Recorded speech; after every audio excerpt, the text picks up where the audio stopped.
विश्वानि देव सवितर्देवतान् परासु यद्भद्रं तन्नयासु। ओम भद्रं कर्णेभिः शृणुयाम देवा भद्रं पश्येमाक्षिभिर्यत्राः स्थिरैरङ्गैस्तुष्टुवांसस्तनूभिः व्यसेमहि देवहितं यदायुः।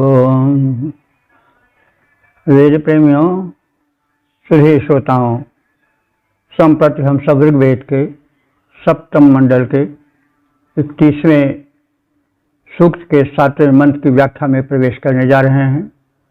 मंत्र दृष्टा ऋषि वशिष्ठ मैत्रा वरुण छंद गायत्री देवता इंद्र, और इसका शीर्षक है इंद्र की महिमा अपार।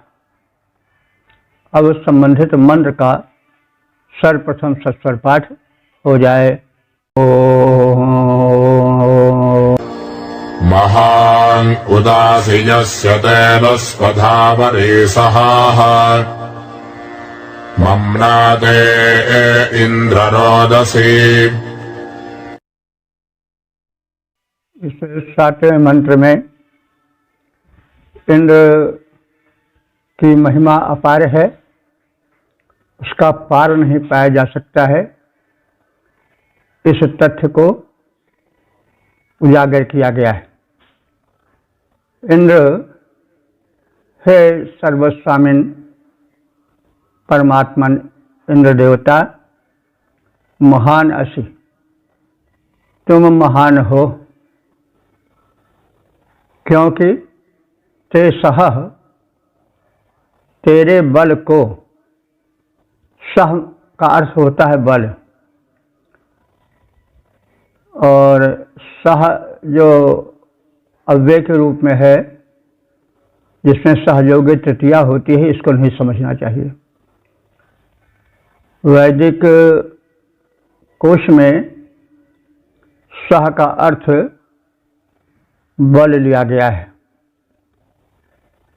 और सहदेव संभवतः इसी कारण से जो पांडव थे सहदेव, उनको बल का देवता माना गया, और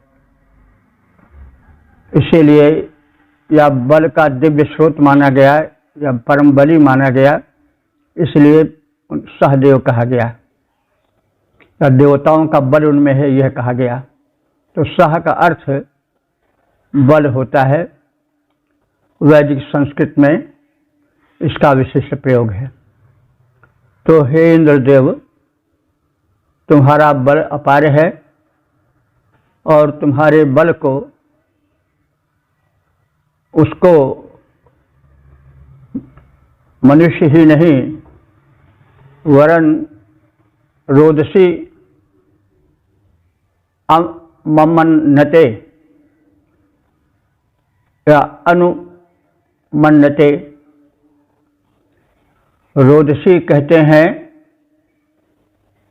धरा और गगन, अथवा भूलोक और द्विलोक, ये दोनों शब्द और उनका अर्थ रोदसी में समाया हुआ है।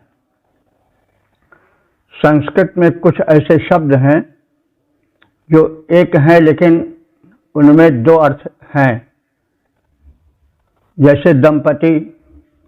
दंपति तो शब्द एक है लेकिन उसमें पति और पत्नी दोनों आ जाते हैं, वैसे रोदसी भी है, इसमें द्विलोक और भूलोक दोनों एक ही शब्द में समाये हुए हैं। तो तुम इतने महान हो कि तुम्हारे महत्ता की महिमा रोदसी द्विलोक और भूलोक अथवा धरा गगन दोनों मानते हैं। तो हे इंद्र, तुम महान हो, तुम्हारे असीम बल का लोहा देवा पृथ्वी भी मानती है, और एतदर्थ तुम्हें नमन करती है। तुम हो महान, तुम शक्तिमान, तेरा बल वैभव है अपार।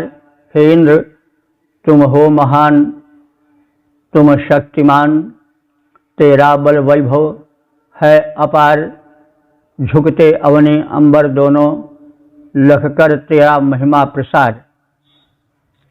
ओम वेद प्रेमियों, सुधी श्रोताओं, संप्रति हम सब ऋग्वेद के सप्तम मंडल के 31वें सूक्त के 8वें मंत्र की व्याख्या में प्रवेश करने जा रहे हैं। मंत्र दृष्टारिष वशिष्ठ महिता वरुण, छंद गायत्री, देवता इंद्र और शीर्षक है स्तुतियाँ इंद्र तक पहुँचे। अब संबंधित मंत्र का सर्वप्रथम सस्वर पाठ हो जाए। तन्त्वा भरुत्पदे परिभवद्वाणी सजावरे नक्षबाणा सहज्यभिः। इस 8वें मंत्र में यह कथन है कि इंद्र संबंधी उनकी स्तुति में बल आए, स्तुति विषयक वाणी तेजस्वी हो, उसमें ओज तेज भरा हो, प्रभाव भरा हो, बल भरा हो, ताकि वह इंद्र के साथ साथ लगी रहे और इंद्र से दूर न जाए। तात्पर्य है कि इंद्र को वह स्वीकार हो जाए, इंद्र प्रभावित हो जाए। जब कोई ऐसी वाणी होती है जो कि प्रभाव डालती है, तो जो उससे प्रभावित होता है उसके साथ साथ तक जाती रहती है, उसको याद रहता, उसको स्मरण रहता है। तो वाणी चाहे जैसी हो, वह यदि प्रभावशालिनी होती है तो विषयक व्यक्ति के साथ साथ वो चलती रहती है। तो यहाँ स्तुति की वाणी के विषय में कहा गया है और उसकी बलवत्ता पर प्रकाश डाला गया है कि जो हम आराधकों की स्तुति वाणी है वो इतनी बलवती हो, इतनी प्रभावशालिनी हो कि इंद्र के साथ साथ चलती रहे, यानी इंद्र उसको निरंतर स्मरण करते रहें, उन पर परम प्रभाव डालती रहे। तो तम त्वा सयावरी, हे इंद्र, सयावरी माने साथ साथ चलने वाली, जहाँ तुम जाओ वहाँ वो तुम्हारे साथ लगी रहे, यानी वो तुमसे लिपट कर चले, तुम्हारे हृदय में बैठी रहे। तो त्वा सयावरी, तुम्हारे साथ साथ लगकर चलने वाली हमारी स्तुति वाणी प्रभावशाली हो, बलवती हो। और दिव्य सह नक्षमाणा, दिव्य माने तेज द्वारा, सह माने बल द्वारा, नक्षमाणा माने वो चमकने वाली हो और प्रसार करने वाली हो, फैलने वाली हो। तो हमारी स्तुति वाणी ऐसी हो जो कि तेजोमय हो और तीव्रता के साथ चारों ओर फैलकर प्रभाव डालने वाली हो, यानी हमारी स्तुति में बल आवे, वह प्रभावशालिनी बने। वीरों और कैसी हो, मरुत्वती वाणी, वो मरुत्वती माने मरुतों के समान जो है वो तीव्र हो। जैसे मरुत गणों में बड़ा बल होता है, वो बड़े प्रभावशाली होते हैं, तो ऐसे हमारी वाणी जो है मरुत्वती हो, यानी मरुतों के समान प्रभावशालिनी, तेजस्वी, ओजस्वी और तीव्र गति वाली हो। तो इसमें स्तुति वाणी किस प्रकार की हो इसका कथन किया जा रहा है। परिभुवत और हे इंद्र, वह तुम तक पहुँचने में सभी प्रकार से सर्व प्रकारेण सक्षम हो। तो हे इंद्र, तेरे साथ साथ जाने वाली तीव्र तेज वाली और प्रसरण करने वाली, यानी चारों ओर फैलने वाली, रोम रोम में व्याप्त हो जाने वाली हमारी स्तुति वाणी जो तुम्हारे हेतु प्रस्तुत की जा रही हो, वह विशिष्ट रूप से तीव्रता के साथ तुम तक पहुँचती रहे। वह इतनी प्रभावशालिनी हो कि तुम्हें इस प्रकार से प्रभावित करे कि वो तुम जहाँ जाओ वहाँ वह तुम्हारे साथ लगी रहे। यानी उसमें इतनी तीव्रता हो, इतनी प्रभाविष्णुता यानी प्रभावशाली गुण रहे कि वह तुम्हारा साथ न छोड़े, यानी तुम्हें सदैव मेरी स्तुतिवाणी याद आती रहे। अनुगमन तुम्हारा करती जो तेजस्वी अति कल्याणी तुझ तक पहुँचती रहे वीर ओजस्वी स्तुति की वाणी। ओम वेद प्रेमियों, सुधी श्रोताओं, संप्रति हम सब ऋग्वेद के 31वें सूक्त के 90वें मंत्र की व्याख्या में प्रवेश करने जा रहे हैं। मंत्र दृष्टा वशिष्ठ मैत्रा वरुण, छंद त्रिष्टुप देवता इंद्र, और शीर्षक है इंद्र की महत्ता और उन्हें सोमार्पण का कथन। अब संबंधित मंत्र का सर्वप्रथम सस्वर पाठ हो जाए।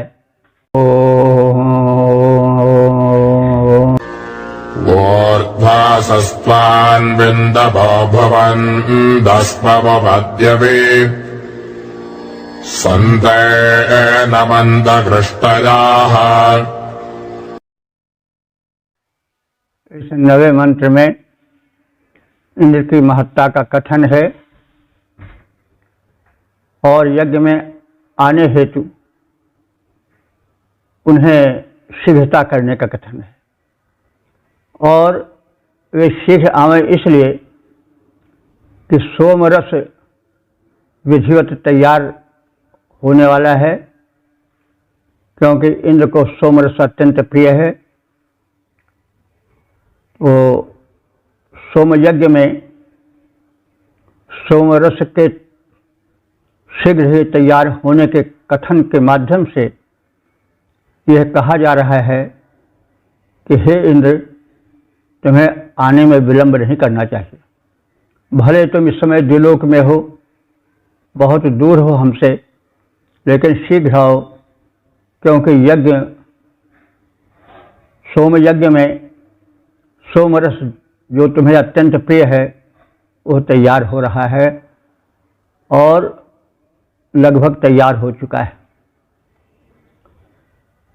उपद्याग त्वादस्म, हे इंद्र तुम उपद्यवी, देव कहते हैं द्विलोक, उप माने समीप, तुम द्विलोक के समीप हो अथवा द्विलोक में हो। दस्म, दस्म कहते हैं दर्शनीय, तुम दर्शनीय हो, द्विलोक में हो। अस्तु, इतनी दूर होने पर भी तुम्हें आने में शीघ्रता करनी होगी, क्योंकि तुम्हारे स्वागत में तुम्हारे प्रिय पेय सोमरस को तुम्हारे भक्त तैयार करने में तत्पर हैं। वो सिद्ध हो रहा है। ऊर्ध्वा सह इंदवः भुवन, यह सोम जो कि ऊर्ध्व है, सबसे ऊपर है, यानी अपने गुणवत्ता के कारण परम मंगलकारी है, सभी पदार्थों के ऊर्ध्व माने ऊपर है, श्रेष्ठ है। वह सोम सिद्ध हो रहा है, यानी तैयार हो रहा है। तो सोम के विषय में आप सब जानते ही होंगे कि यह सोमलता से निकलने वाला रस है, जो सोमलता को कूट करके निकाला जाता है। निकालने के पश्चात छन्ने से विधिवत छाना जाता है, फिर उसमें पवित्र जल मिलाया जाता है, तरल बनाया जाता है। उसके पश्चात उसमें गोदुग्ध, दधि, घृतादि मिश्रित किए जाते हैं। शहद आदि भी या अन्य उपयोगी पदार्थ भी उसमें मिश्रित होते हैं, तो उसको सुस्वादु और गुणों से भरा पूरा बनाया जाता है। इंद्र को यह परम प्रिय है। तो इंद्र शक्ति के संवर्धक हैं। सोम जो है वह वैश्विक ऊर्जा का प्रतीक है। इंद्र के दो रूप हैं। एक रूप तो सूक्ष्म रूप है जो दिखाई नहीं पड़ता है, दूसरा रूप उनका वह है जो मानवीय रूप है, वह दृष्टिगोचर होता है। इस विषय में हम कभी प्रकाश डाल भी चुके हैं कि भारतीय या वैदिक सभ्यता के संरक्षण के लिए जो उसके विरोधी होते थे, उन्हें मार भगाने के लिए जो यज्ञ में विघ्न डालते थे, उन्हें परास्त कर दंड देने के लिए देवों का एक दल बना, जो मनुष्यों के रूप में होता था। वह अपने में संबंधित गुणों को, जो देवों से संबंध थे, भरने की चेष्टा करता था। तो इंद्र सर्वश्रेष्ठ है। तो इंद्र वेद मंत्रों को देखने से यह पता चलता है कि इंद्र का एक रूप सूक्ष्म है जो दिखाई नहीं पड़ता है वो, इसका अनुभव होता है, क्योंकि यह इतनी गूढ़ सृष्टि, इतनी विस्तृत सृष्टि जिसका पार नहीं मिलता है, उस ब्रह्मांड में सक्रिय और व्यवस्थित संचालन के लिए कोई एक सत्ता अवश्य है। क्योंकि किसी वस्तु के नियमित व्यवस्थित संचालन के हेतु एक व्यवस्थापक अवश्य होना चाहिए। तो बिना व्यवस्था के व्यवस्थापक नहीं। यदि व्यवस्था है तो व्यवस्था अपने आप बताती है कि व्यवस्थापक अवश्य है। छोटी सी सुई है, उसको हम लें तो इससे नहीं इनकार कर सकते कि इसका कोई न कोई बनाने वाला अवश्य है। अपने आप तो बनी नहीं है, वो कोई भी हो, कैसा भी हो, लेकिन है कोई अवश्य। तो इतने व्यापक ब्रह्मांड में जिसमें एक व्यवस्था है, कोई व्यवस्थापक अवश्य है। तो यह तथ्य ऋग्वेद से लेकर के आज तक मानवों द्वारा सहेजा जा रहा है, अनुभव किया जा रहा है। भले सत्य स्वरूप न समझ सकने के कारण लोग भ्रमित होकर के कुछ कहें और अपनी ही मान्यता को सत्य माने और लड़ने भिड़ने को तैयार हो जाएं, यह बात अलग है। लेकिन एक शक्ति है और उस सार्वभौम है, वह एक ही है। सूर्य और पृथ्वी को व्यवस्थित करने वाले जो हैं, या व्यवस्थित करने वाली जो शक्ति है, वह एक ही है। उसके नाम अलग अलग रख दिए जाएं, जो स्वाभाविक भी हैं। एक वस्तु के अनेक नाम हो जाते हैं, क्योंकि भाषाएं अनेक हैं तो उसके हिसाब से नाम भी अनेक होंगे। लेकिन अगर विचार पूर्वक देखा जाए तो एक ही है।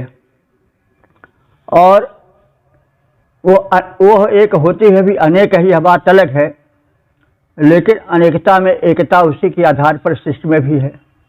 तो इसलिए भिन्न भिन्न अपने ही देवता को मान करके उसके लिए दूसरे से संघर्ष करना यह कोई समझदारी का काम नहीं है। सूर्य को जो रवि कहता है या भास्कर कहता है, उससे कोई यह झगड़ा करे कि यार ये तो आफताब है, तुम रवि क्यों कह रहे हो, सूर्य क्यों कह रहे हो, कोई कहे कि तो सन है, कोई अपने अपने ढंग से कहे और फिर लड़ बैठे, तो जैसे यह नादानी होगी वैसे ईश्वर विषयक वैभिन्न से भरे हुए नासमझों को कहा जा सकता है। क्योंकि जहां पर तर्क वितर्क या वैज्ञानिकता नहीं होती विचार में, वहां पर अंधानुकरण होता है। जब व्यक्ति अंधा हो जाता है तो कहाँ वो गिर पड़े ठिकाना नहीं है। तो इसलिए उस इंद्र को यहाँ ऋग्वेद में ब्रह्मांड का स्वामी कहा गया है और उसे सोम प्रिय है। सोम को जैसे हम कह रहे थे वो लता है, लेकिन वो एक वैश्विक शक्ति भी है। इसका अनेक स्थानों पर वेदों में कथन भी आता है। यजुर इसमें ऋग्वेद में और सभी वेदों में यह कहाँ जहाँ तहाँ मिलता है कि सोमेन, यानी सोम से सूर्य चमक रहा है, सोमेन पृथ्वी मही, सोम से पृथ्वी का विस्तार है और सोम से ही सूर्य में तेज है। तो यह सोम एक पेय है, इसको मानने वाले भ्रम में हैं। सोम तो एक सर्वव्यापक सत्ता का तेज है जो सर्वत्र समाया हुआ है। तो वह तेज सोमलता में विशेष आया है। तो इसी प्रकार से जैसे ब्रह्मांड है, ब्रह्मांड से जो है वह सत्व गुण और बल और अमृत और विष दोनों निकल रहे हैं।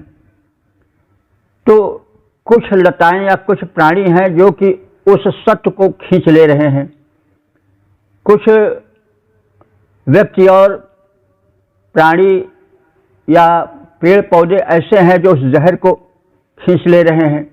इसलिए कुछ ऐसे जीव हैं जो विषैले हैं, कुछ ऐसी वनस्पतियां हैं जो विषैली हैं। तो उसी तरह से जो सोमलता है वो अधिकाधिक जो ब्रह्मांड से क्षरित हो रहा है गुण बल, उसको ज़्यादा से ज़्यादा सोख लेती है। इसीलिए वो या कुछ वनस्पतियां या कुछ धातुएं मनुष्य में यौवन लाने के लिए या बल लाने के लिए अधिक सहायक होती हैं। तो कहने के तात्पर्य है कि जो यह सोमलता है वो जैसा हम कह आए हैं, अगर इंद्र का एक मानव रूप भी प्रस्तुत किया गया हो और वह मनुष्य रूप में भी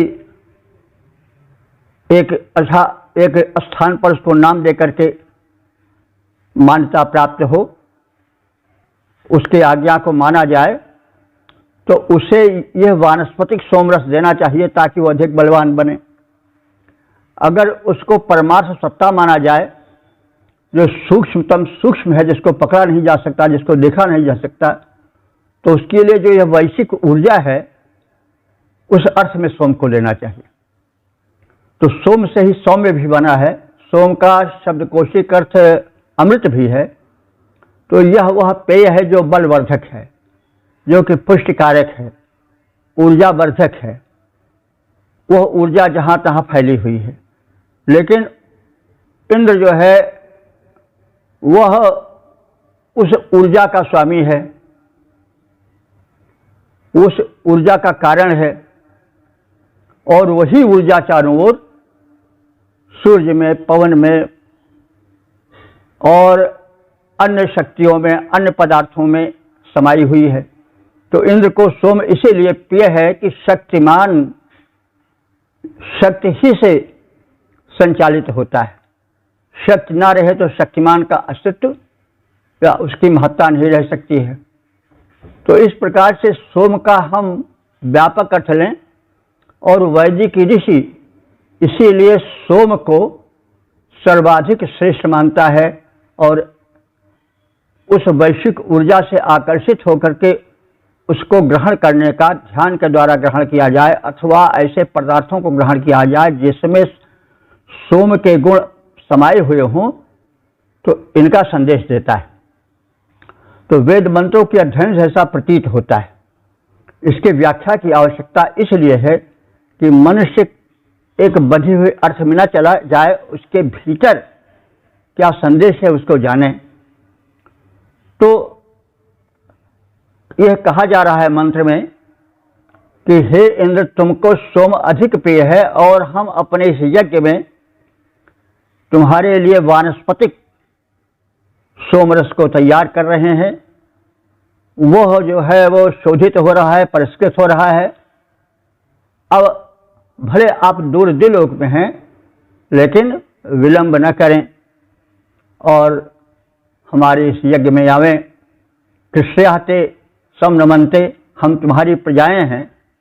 कृष्ण कहते हैं प्रजा को, और कृष्ण हमारे प्रजाएं, हम सब तुम्हारी प्रजाएं हैं, तुम्हारे शासित हैं, तुम हमारे शासक हो।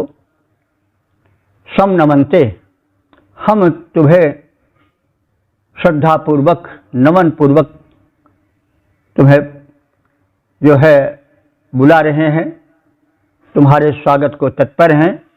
शीघ्राति शीघ्र आओ, तुम्हारा प्रिय पेय सोम तैयार है।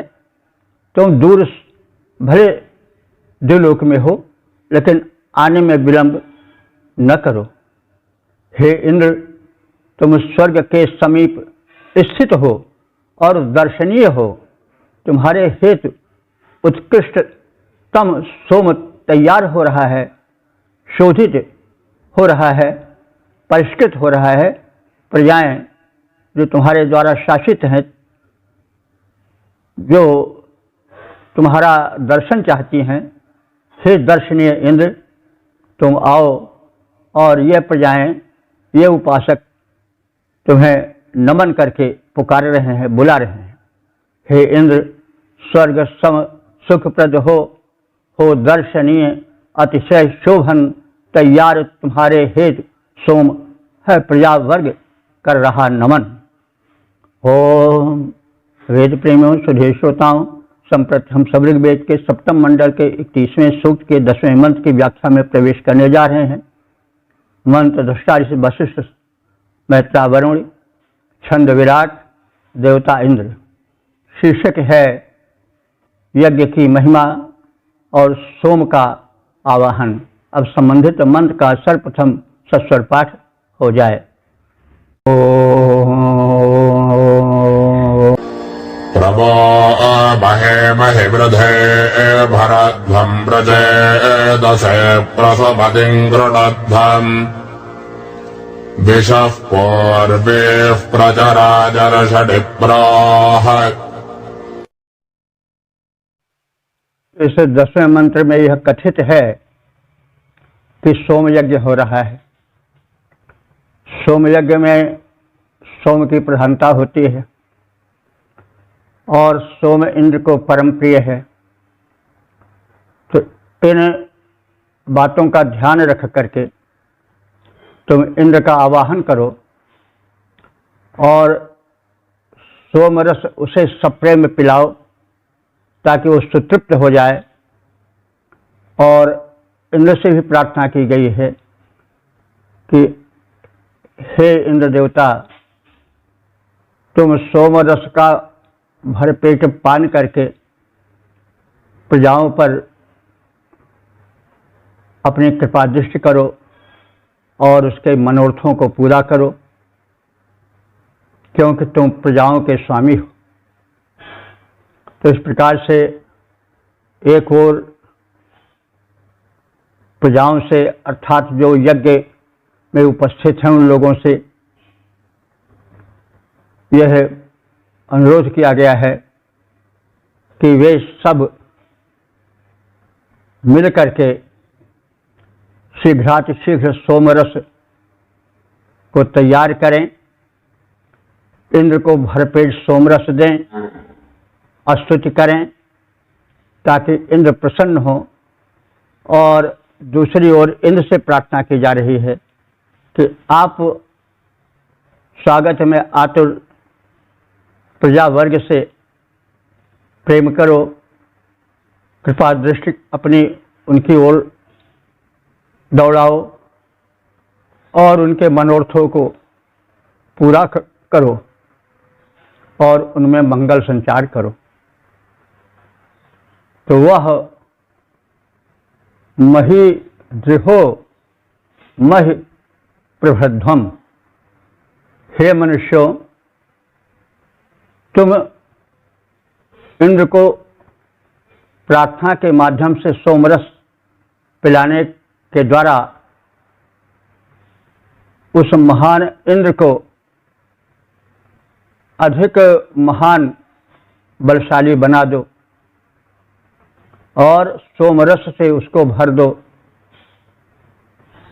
और प्रचेत से सुमतिम प्रकृध्वम, प्रचेत से कहते हैं, चेतस कहते हैं ज्ञानी को, और प्रचेत से माने विशेष चेतना वाले विशेष ज्ञानी इंद्र के लिए सुमतिम प्रकृध्वम, उत्तम प्रकार की स्तुति भी करो और सोमरस तैयार करो।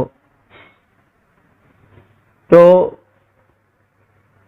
धनैश्वर्य संवर्धन के लिए हे मनुष्यों, तुम उस इंद्र के परम प्रिय सोम को भरपूर प्रस्तुत करो ताकि वह प्रचेतस अर्थात विशेष ज्ञानी सर्वज्ञ इंद्र तुम्हारी स्तुति से प्रसन्न हो और तुम उसकी स्तुति करो। इसके बदले हे इंद्र, चर्षणी प्राह, चर्षणी कहते हैं प्रजाओं को, तो तुम प्रजाओं के पूर्वी विषह प्रचर, अपूर्व उसको धनैश्वर्य दो और उसमें प्रचारित करो, भर दो। क्या?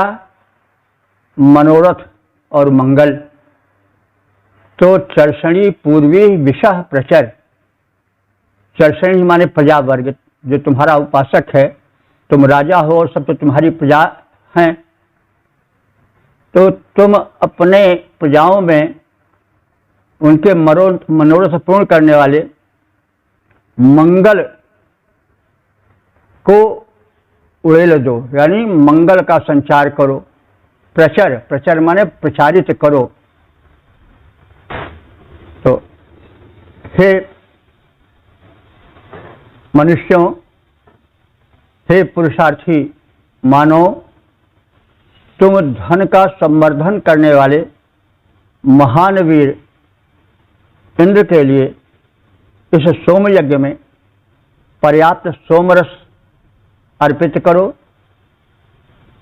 और विशिष्ट ज्ञानी उस इंद्र के लिए उत्तम रीत से प्रेम पूर्वक स्तुतियां करो। और इसी संदर्भ में इंद्र से भी ऋषि प्रार्थना कर रहा है कि हे इंद्र, तुम भी अपने में यानी अनुरक्त, यानी जो तुम्हारे प्रति अनुराग रखते हैं, ऐसी प्रजाओं के मनोरथ को पूर्ण करने वाले बनो। प्रजाओं में तुम मंगल का संचार करो। तुम्हारे अधीन रहकर तुम्हारे भक्त जो तुम्हारी प्रजा हैं, वे अमंगलपूर्ण जीवन न बिताएं, उनका जीवन मंगलमय हो, उनका जीवन संपन्न हो, उनके मनोरथ पूरे हो। इंद्र विभव का वर्धन करता, हे मनुष्यों, इंद्र विभव का वर्धन करता, उसे सोमरस दो पर्याप्त, उसकी सेवा में फिर उत्तम, स्तुतियों को कर दो व्याप्त। हे सुरेंद्र, तुम इच्छापूर्वक भक्तों का उपकार करो, प्रजाजनों के संरक्षण में मंगल का संचार करो। ओम वेद प्रेमियों, सुधी श्रोताओं, संप्रति हम सब ऋग्वेद के सप्तम मंडल के 31वें सूक्त के 11वें मंत्र की व्याख्या में प्रवेश करने जा रहे हैं। मंत्र दृष्टा ऋषि वशिष्ठ मैत्रावरुण, छंद विराट, देवता इंद्र।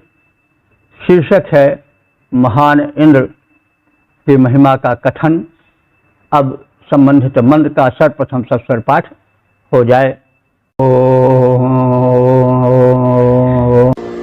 पुरव्यजसे महिने स्वभृज्ञमिन्द्राज ब्रह्म जनयन्त विप्राः तस्यौ व्रतानि न मिनन्ति धीराः।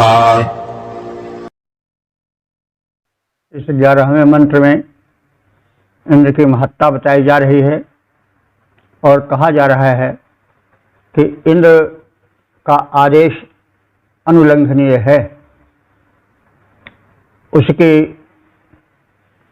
इच्छा को, उसके आदेश को मानने के लिए सभी विवश हैं, उसका उल्लंघन कोई नहीं कर सकता है। इसलिए हे ऋतुजों, तुम उसे भरपूर आहुतियाँ दो, भक्तिपूर्वक सोमरस प्रस्तुत करो और इस प्रकार से अपने मनोरथ पूर्ण करो और जीवन को धन्य बनाओ। तो इंद्र की महत्ता का प्रदर्शन है और उस परम शक्तिमान से अपने को जोड़ने का संकेत है, क्योंकि जब तक आप किसी से जोड़ेंगे नहीं तब तक उसका लाभ नहीं मिलेगा। विद्युत संचार हो रहा है, यदि बल्ब का उससे संपर्क न हो तो विद्युत प्रकाश नहीं हरण कर पाएगी। तो बल्ब का उस विद्युत शक्ति से जोड़ना आवश्यक है। ऐसे परम शक्तिमान देव इंद्र है, यदि हमें उससे जोड़ेंगे नहीं तो हम कैसे बल वैभव और ओज तेज पावेंगे। इसलिए यह अनुरोध किया जा रहा है कि हे ऋतुजो, हे यज्ञकर्ताओं, तुम सप्रेम उस इंद्र से जोड़ो, उसकी स्तुति करो, उसको हविष्यान्न प्रदान करो, सोमरस से उसको तृप्त करो। सोमरस भक्ति रस से भी हो सकता है अर्थ, और इस प्रकार से उसे प्रसन्न करो, उससे जोड़ो। उसमें अपार शक्ति है, उसकी आज्ञा का उल्लंघन कोई नहीं कर सकता है, देवता तक नहीं कर सकते। तो हे ऋतुजो, हे आराधको, पूर्व वच से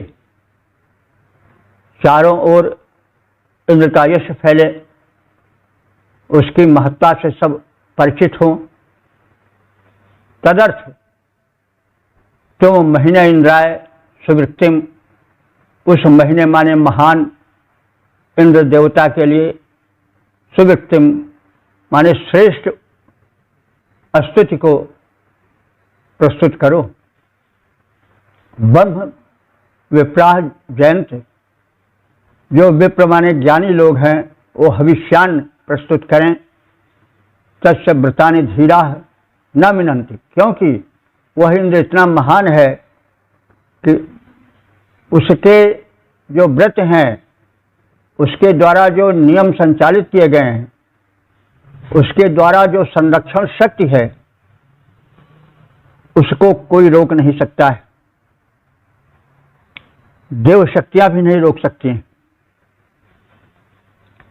वो जो चाहेगा उसको देने से उसको रोकने वाला कोई नहीं है।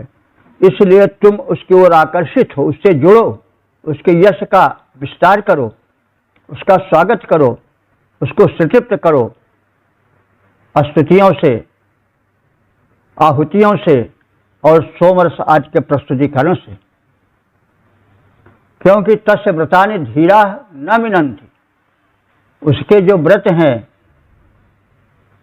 उसके संरक्षण आदि जो नियम हैं, उसका निषेध कोई नहीं कर सकता है, देव शक्तियां भी नहीं कर सकती हैं, बड़े से बड़े धीर वीर पुरुष भी नहीं कर सकते हैं। फिर साधारण मनुष्यों की क्या औकात है। तो परम यशस्वी महान इंद्र को ऋत्विकगण उत्तम स्तुतियों और हविष्यान को अर्पित करें। उस प्रभु के संरक्षणादि व्रतों का उल्लंघन असाधारण धीर वीर भी नहीं कर सकते हैं, देवता भी नहीं कर सकते हैं। यानी वो जिसकी रक्षा करना चाहेगा, जिसको कुछ प्रदान करना चाहेगा, उसका हाथ पकड़ने वाला कोई नहीं है, चाहे वो कोई बड़े से बड़ा देव ही क्यों न हो।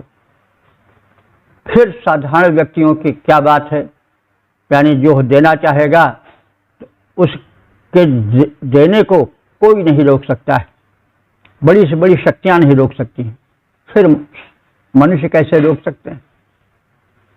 तो चारों ओर इंद्र के यश का विशाल प्रसार दिखाता ऋत्विकगण स्तुति कर हव्य समर्पण से सुख पाता, धीर वीर भी उसके नियमों को न टाल पाते हैं, जिनमें न शक्ति विस्तार। यहाँ उन मानव की क्या बातें। तो मनुष्य की क्या औकात है कि अगर वो देना चाहे तो रोक सकें, जबकि बड़े से बड़े शक्तिशाली देव भी जो वो चाहेगा उसको नहीं रोक सकते हैं। यदि वो देगा तो उसका हाथ करने वाला कोई नहीं है। तो इसलिए और को छोड़ करके केवल इंद्र के उपासक बनो, उसको अपनी स्तुतियों द्वारा, अपने समर्पण द्वारा, भक्ति भाव द्वारा, उसके प्रिय सोम पदार्थ के अर्पण द्वारा, नैवेद्य आदि के द्वारा उस इंद्र को, उस परम प्रभु परमात्मा को प्रसन्न कर लो। यही बातें सर्वत्र कही गई हैं। यही बात बाद में इंद्र के बाद जब अनेक पंथ निकले, कहीं जब राम की उपासना हुई, कहीं कृष्ण की हुई, कहीं जो कृष्ण की हुई, कहीं शिव की हुई, कहीं देवी अन्य देवताओं की हुई, दुर्गा की हुई, काली की हुई। तो यही बातें लगभग सब जगह प्रस्तुत की जाती हैं। क्योंकि जैसा हम निवेदन करते आ रहे हैं कि शक्ति तो, परम शक्ति तो एक है, देवता अन्य शक्तियां भी हो सकती हैं, हम उनके आगे नमन करें। लेकिन है तो शक्ति एक, उसके अनेक रूप हो सकते हैं। जैसे शासन तो प्रधान राजा ही होता है, प्रजातंत्र है तो कहीं जो है राष्ट्रपति है, कहीं प्रधानमंत्री है। लेकिन इस तथ्य को नहीं भूलना चाहिए कि शक्तियों का वितरण है और हम विभिन्न विभागों से जो जो प्राप्त करना चाहते हैं वहाँ जाते हैं, एप्लीकेशन देते हैं, उसके आगे नमन करते हैं, प्रार्थना करते हैं, तब हम वस्तु को पाते हैं। तो हमें विभिन्न विभागों में जाना पड़ता है और विभिन्न शक्तियों से या उस डिपार्टमेंट के प्रधान से हमें प्रार्थना करनी पड़ती है। तो इस प्रकार से इस भ्रम को टाल दिया जाए कि केवल एक ही के आगे हम नमन करेंगे। एक की अनेक शक्तियां हैं, आप व्यवहारिक जगत में देखो तो कोई ये कहे कि हम केवल मुख्यमंत्री को, प्रधानमंत्री को या राष्ट्रपति को ही अकेले नमन करेंगे, किसी के नहीं जाएंगे, तो आप पा चुके। आप बैंक में जाओ और कहो कि हम तो प्रधानमंत्री से पैसा पावेंगे लेंगे, हम तुमसे क्यों लें, हम क्यों अपना चेक या क्यों अपना वो तुम्हें दें, हम तो उसी को देंगे तब पावे, तुम नहीं पाओगे। तो इस तरह से जो लोग ये कहते हैं या जिस धर्म में ये कहा गया है, या जो लोग न समझ के कारण ऐसा कहते हैं, बस हम और किसी के आगे सिर झुकाएंगे नहीं, किसी से कुछ मांगेंगे नहीं, किसी से कुछ कहेंगे नहीं, तो फिर वो कुछ भ्रम ही है। एक शक्तिमान है, उसकी शक्तियां वितरित हैं और बहुत दूर तक फैली हैं, तो हम सबके पास जाएं और सबसे मांगे। इसलिए हमारा धर्म जो है, वेद पर आधारित हिंदू धर्म या सनातन धर्म बड़ा ही सटीक है। इसीलिए जो वैदिक धर्मानुयायी या जो सनातन धर्मी हैं, वे राम की उपासना करते हैं, कृष्ण के मंदिर में भी उपासना करते हैं, उस शक्ति के मंदिर में, दुर्गा के मंदिर में जाते हैं तो वहाँ भी सिर झुकाते हैं, वे शिवालय में जाते हैं तो वहाँ भी सिर झुकाते हैं। तो जितने भी देव हैं सबसे सिर झुकाते हैं, सबका स्वागत करते हैं। तो बस यह वैसे ही है जैसे शक्ति एक में रहती है, लेकिन वो शक्तियाँ भिन्न भिन्न विभागों के रूप में वितरित हैं। हमें सब जगह जाना पड़ता है और सब जगह यथा आवश्यक एप्लीकेशन लगानी पड़ती है। तो यह है कि बस हम एक ही के आगे सिर झुकावेंगे तो यह मूर्खता न कही जाए तो और क्या कहा जाए, यह अंधानुकरण न कहा जाए तो और क्या कहा जाए, इसको ज्ञान कैसे कहा जा सकता है। तो कहने का मतलब है कि महान तो इंद्र है, लेकिन ऋग्वेद में या वेदों में अनेक देवता कहे गए हैं। अग्नि भी है, सोम भी है, मित्र भी है, वरुण भी है, 33 कोटि देवता हैं। शक्तियाँ भिन्न भिन्न हैं, पदार्थ भिन्न भिन्न हैं। हम आम पाने के लिए आम के पास जाएंगे, मिर्च पाने के लिए मिर्च के पौधे के पास जाएंगे, जो पाना है उसके पास जाएंगे। तो उस एक की शक्तियाँ अनेक रूप में वितरित हैं और हमें अनेक से प्रयोजन होता है। हमें जल पाना है तो हम नदी के पास जाएंगे या कूप के पास जाएंगे। तो कहने का मतलब कि हमें जाना पड़ता है।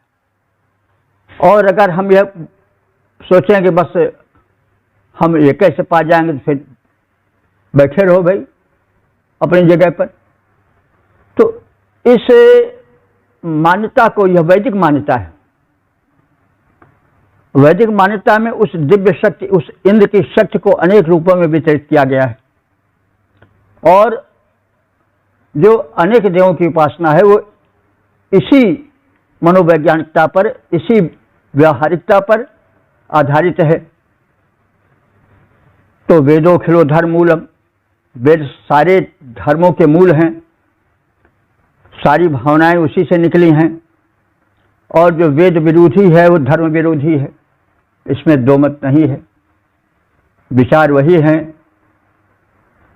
बहुदेववाद में भी एक देव है, एकम सद विप्रा बहुधा वदंती, सत्य एक है, लेकिन विप्र माने ज्ञानी लोग उसको अनेक रूप से कहते हैं।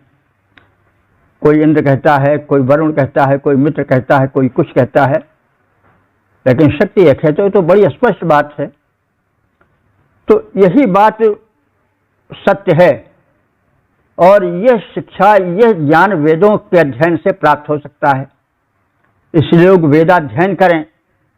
और कोई बात वेद के आधार पर, क्योंकि वेद बड़ी भारी तपस्या के बाद ऋषियों से प्राप्त हुआ है, इसलिए उन्होंने एकेश्वरवाद से लेकर के और बहुदेववाद तक अपने विचार फैलाए हैं। सत्यम ब्रह्म जगत मिथ्या, यह भी कहा एक शक्ति है, संसार झूठा है, लेकिन यह भी कहा कि सब देवता हैं, सर्वम खलुदम ब्रह्म, तो यही सत्य भी है। तो है तो एक ही, एक का ही अनेक विस्तार है। सूर्य एक है, लेकिन उसकी किरणों की गिनती नहीं है कितनी है। तो इसी प्रकार से संसार के सत्य को समझना चाहिए, धर्म को समझना चाहिए और भटकना नहीं चाहिए, और केवल पूंछ पकड़े नहीं बैठे रहना चाहिए। तो हे मनुष्यों, तुम वेद का अनुसरण करो, अंधानुकरण पर मत रहो और चिंतन करो, ज्ञानी बनो। वेद में तो यहाँ भी कहा गया, यह भी कहा गया है कि भाई जो मैं कह रहा हूँ उसी को सत्य न मानो। तुम जो हमसे अधिक ज्ञानी है, गुरु जो वेद की शिक्षा देता था, वह जब वेद पढ़ा दिया जाता था, उपनिषदों का ज्ञान दे दिया जाता था, तो जब विद्यार्थी या शिष्य 25 साल के बाद निकलता था गुरुकुल से, तो उस समय जो अंतिम भाषण होता था उसमें गुरु यह कहता था कि सत्यम वद धर्मम चल, और मातृदेव भव पितृदेव भव आदि कहने के बाद यह भी कहता था कि जो मैंने तुम्हें शिक्षा दी है उसको ही एकमात्र मत मानना। हमसे भी ज्ञानी होंगे, तुम उनके भी मत को सुनना और उसके सार को ग्रहण करना। तो अपने जीवन में अंधानुकरण मत करना, सत्य को पहचानना और उस सत्य से जगत को परिचित कराना। तो यह वैदिक संदेश है, इसका अनुकरण और अनुसरण करना आवश्यक है। ओम वेद प्रेमियों, सुधीर श्रोताओं, संप्रति हम सब ऋग्वेद के 7वें मंडल के 31वें सूक्त के 12वें मंत्र की व्याख्या में प्रवेश करने जा रहे हैं। मंत्र दृष्टारिष वशिष्ठ मैत्रा वरुण, छंद विराट, देवता इंद्र। शीर्षक है अस्तुत से इंद्र के वर वर्धन का कथन। अब संबंधित मंत्र का सस्वर पाठ हो जाए। इंद्रं प्राणेरनुत्तमन्यमेव सत्रा राजा आनन्दधिरे सहध्यै हर्यश्वाय परहजा समापीन। इस 12वें मंत्र में जो इस सूक्त के समापन का मंत्र है, इसमें अस्तुत की महत्ता का कथन है। अस्तुत से आत्मबल भी बढ़ता है कि हमारा सहायक देवों का देव है, तो हम किसी से अनुचित रूप से क्यों डरें। और देव की भी सुप्त शक्ति जागृत होती है। स्तुति करने से आत्मबल भी बढ़ता है और स्तुति करने से देव विषयक एक शक्ति उसमें भी संचरित होती है। जैसा कि हम जानते हैं कि हनुमान जी की शक्ति सुप्त पड़ी थी, लेकिन जब जामवंत ने उनकी स्तुति की तो उनमें अपार उत्साह जगा। तो स्तुति दोनों के लिए हितकर है, स्तुतिकर्ता के लिए भी और जिसकी स्तुति की जाती है उसके लिए भी, क्योंकि स्तुति करने से जिसकी स्तुति की जाती है उसका ध्यान आकर्षित होता है स्तुति करने वाले के प्रति, और जो स्तुति करता रहता है उसका आत्मबल जगता है कि अब हमें कोई परेशान नहीं कर सकेगा, क्योंकि 10 सहस्र गज बल थके घटे उन्हें 10 गज 10 गज चीर, कोटिक बैरी का करें जौ सहाय रघुवीर। दुशासन के पास अपार बल था, 10,000 हाथियों का बल था कहा जाता है। लेकिन जब भगवत कृपा हुई, कृष्ण की कृपा हुई और वो साड़ी खींचने लगा द्रौपदी के, तो 10 सहस्र गजबल थक्यो और घट्यो न 10 गज चीर, तो कोटिक बैरी का करें जौ सहाय रघुवीर। तो यहाँ पर प्रार्थना की महत्ता का, स्तुति की महत्ता का मुख्य रूप से कथन है। तो पहले इंद्र की महत्ता का कथन है। इंद्र जो है सत्ता राजानम, 17 कहते हैं संपूर्ण विश्व को। तो इंद्र संपूर्ण विश्व का यानी पूर्ण ब्रह्मांड का राजा है, उस पर शासन करने वाला है। और अनुत्तमन्यु, मन्यु कहते हैं क्रोधोत्साह, रक्षा में जो उत्साह पर या युद्ध में जो उत्साह होता है उसको मन्यु कहा जाता है। वो क्रोध से भरा होता है। मन्यु माने वह उत्साह, वह क्रोध जो कि आपत्ति काल में या युद्ध के काल में शत्रु के प्रति उत्पन्न होता है, उसको मन्यु कहते हैं। अभिमन्यु इसीलिए कहा गया है, नाम पहले सार्थक रखा जाता था। जो गुण देखा माँ पिता ने, माँ बाप ने, कि यह बालक जो है जब कोई इसको नाजायज चढ़ाता है, नाजायज करता है, तो ये मन से भर जाता है, क्रोध से भर जाता है, उत्साह से भर जाता है। तो उन्होंने उसका नाम अभिमन्यु रख दिया। तो मन्यु माने वह उत्साह या क्रोध जो प्रतिरोधक शक्तियों पर, जो विरोधी शक्तियों पर होता है, तो वह उत्तम होता है। यानी निर्बल पर क्रोध तो प्रशंसनीय नहीं है। अरे भाई जो ऐसे कमजोर है उसको तुमने 2 झापड़ लगा दिया तो क्या। लेकिन जब किसी अत्याचारी के प्रति क्रोध होता है और उत्साह जगता है, उत्साह के साथ क्रोध जगता है, तो वही मन्यु है। वो जो है वो सराहनीय है। इसलिए मन्यु को, क्रोधोत्साह को वेदों में जो है वह प्रशंसा मिली है। तो 17 राजानम, इंद्र जो है वो संपूर्ण ब्रह्मांड का राजा है, शासक है। और उसका जो मन्यु है, क्रोधोत्साह है, वो अनुत्तम, वह मतलब अनुकरणीय है और अप्रतिम है। तो यहाँ पर इंद्र को 17 राजानम कहा गया है। 17 माने ब्रह्मांड, पूरा विश्व। तो इंद्र विश्व का राजा है। इसलिए स्पष्ट बता रहा है तो जो पौराणिक इंद्र है उससे यह इंद्र भिन्न है, क्योंकि वह इंद्र तो अपनी ही रक्षा नहीं कर पाता है। वो इतना दुर्बल बन जाता है किन्हीं कारणों से, जो इंद्र पौराणिक है, कि उसको जो पाता है, राक्षस सबल हुआ तो उसको बांध ले जाता है, उसको जीत लेता है। जैसे हम जानते हैं कि मेघनाद ने इंद्र को बांध लिया था, जीत लिया था, इसलिए नाम इंद्रजीत पड़ा। तो अब यह बात यहाँ पर खंडित हो जाती है कि जो इंद्र है ऋग्वेद का, वो पौराणिक इंद्र से भिन्न है। कि पौराणिक इंद्र तो अपनी ही रक्षा नहीं कर पाता है, और यह इंद्र जो है विश्व की रक्षा करता है और विश्व पर शासन चलाता है।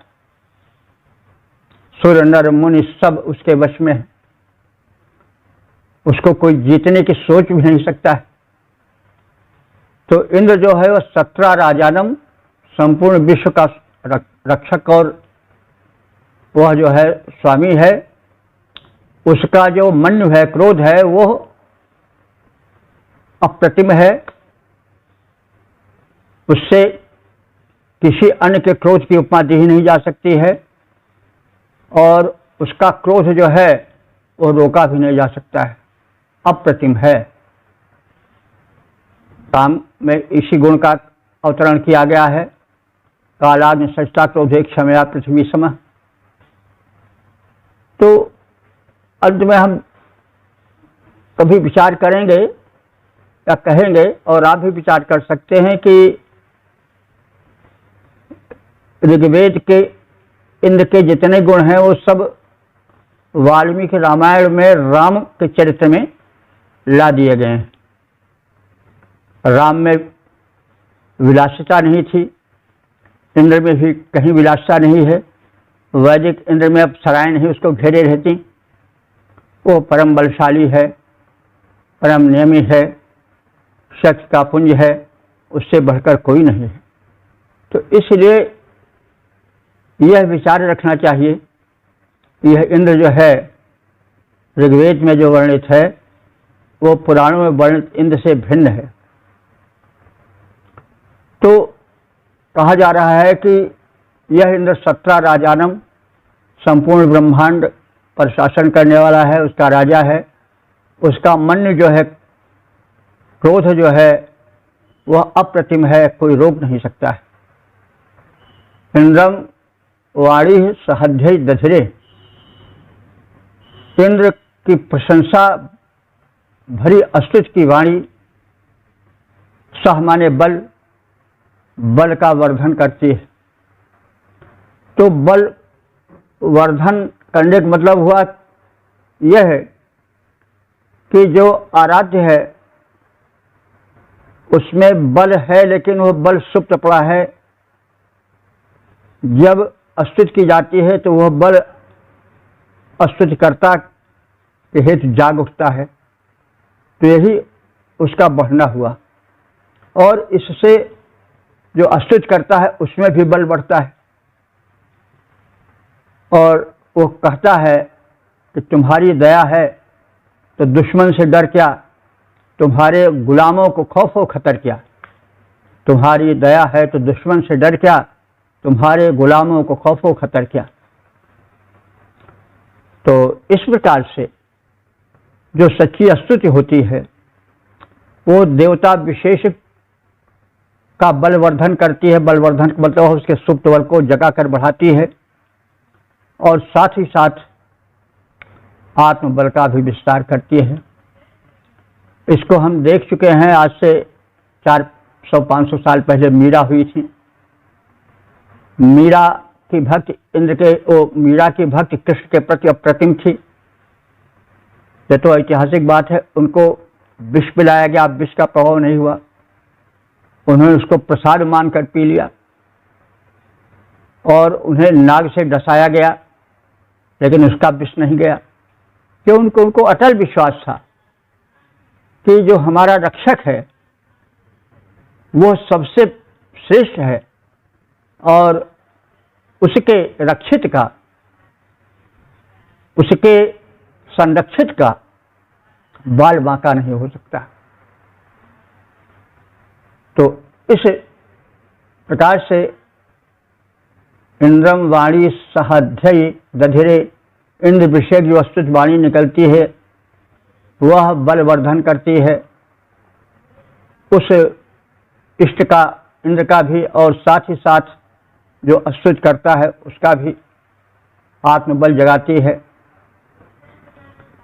तो इसी तथ्य को ध्यान रख करके हम हर्यश्राय, जिसका कि घोड़ा हरि नाम का है,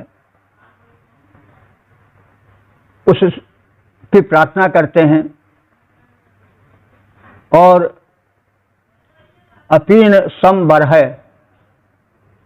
और यह कहते हैं कि हे आपीन, हे स्तुति से बल पाने वाले हमारे मित्रों, तुम संबर है, स्तुति द्वारा इंद्र के बल को बढ़ाओ, जगाओ, और अपने मित्रों को भी उत्साहित करो कि वे भी तुम्हारी तरह इंद्र की भक्ति हेतु समुद्यत हों। और आत्मकल्याण करें और ऊर्जा की किरणों का विस्तार करें, ताकि विश्व में एक कल्याण की किरणें दौड़ें।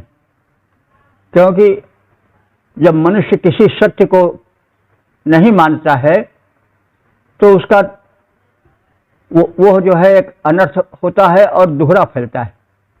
क्योंकि एक उसमें यह भावना जगती है कि हम जो चाहें कर डालें, कोई रोकने वाला नहीं, कोई देखने वाला नहीं। और अगर यह विश्वास हो कि कोई देखने वाला है तो व्यक्ति फिर चोरी नहीं करेगा, व्यक्ति अनर्थ नहीं करेगा, व्यक्ति किसी को सताएगा नहीं। जब समझेगा कि हमसे बलवान है और हम किसी को सताएंगे तो वो जो सबका शासक है वो देखेगा तो हमें क्षमा नहीं करेगा। तो जब विश्वास होता है, आस्तिकता होती है, तो फिर वो समाज के लिए और व्यक्ति दोनों के लिए हितकर होती है।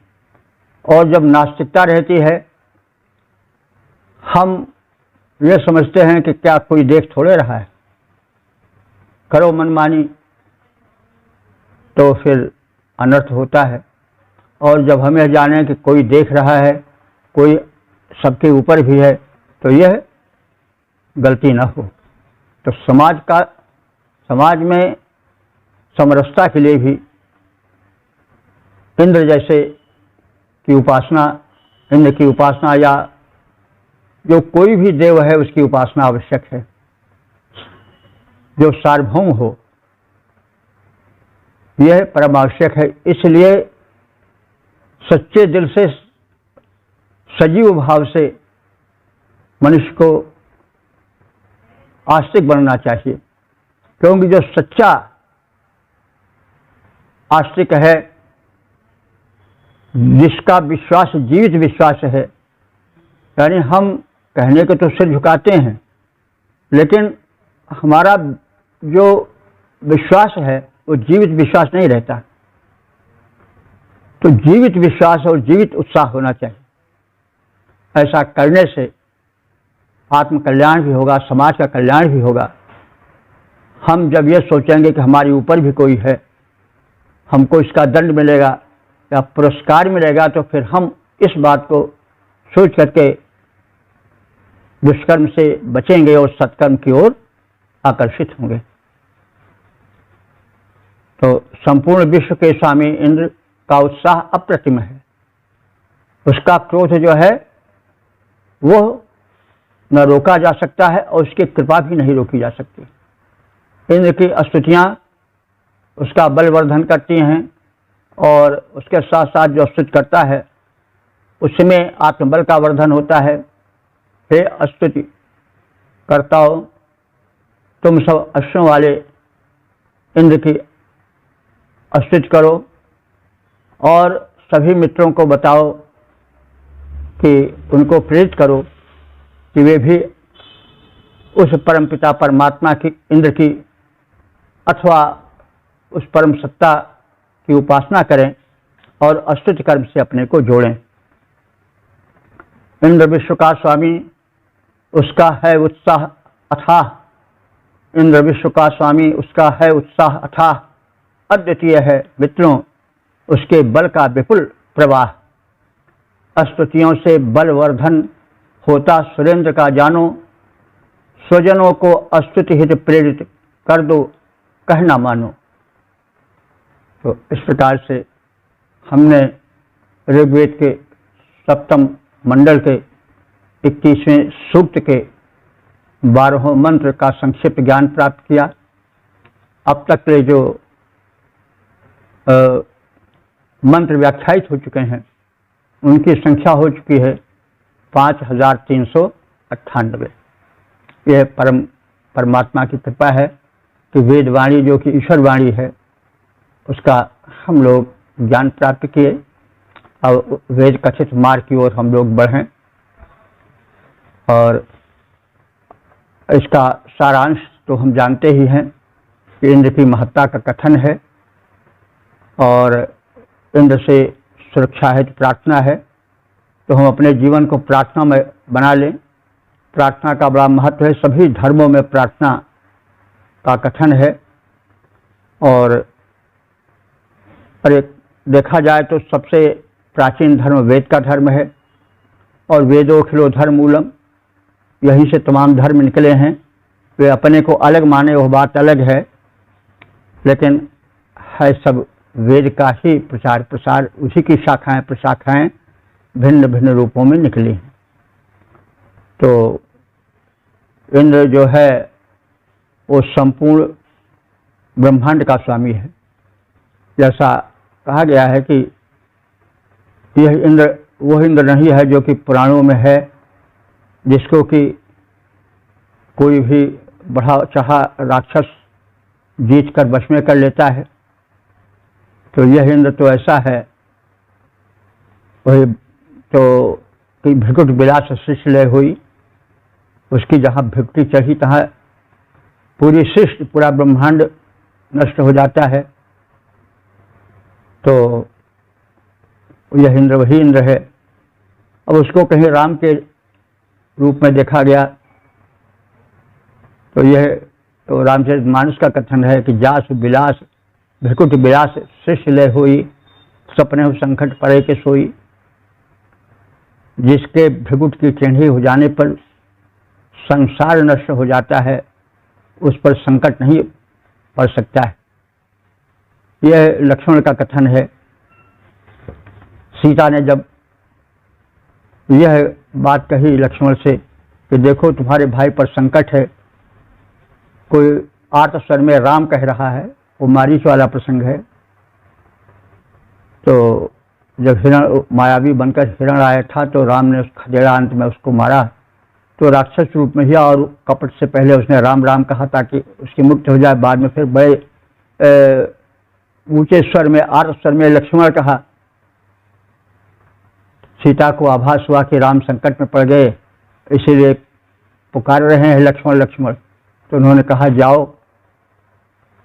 लक्ष्मण ने पहले मना किया कि माता आपकी सुरक्षा के लिए हमें रखा गया है, और राम ऐसे हैं जिनको कोई संकट नहीं दे सकता, उसका बाल तक बांका तक नहीं कर सकता, क्योंकि जास विलास भृकुट विलास शिष्य लय हुई। आदमी क्या पूरी शिष्य प्रलय को प्राप्त हो जाएगी। भृकुट विलास थोड़ी भौंटेह नहीं हुई, इस सपने हो संकट पड़े के सोई। तो अब वही भाव है जो ऋग्वेद में इंद्र के प्रति है, वही राम में, वही कृष्ण में, वही अन्य देवताओं में अवतरित हुआ है।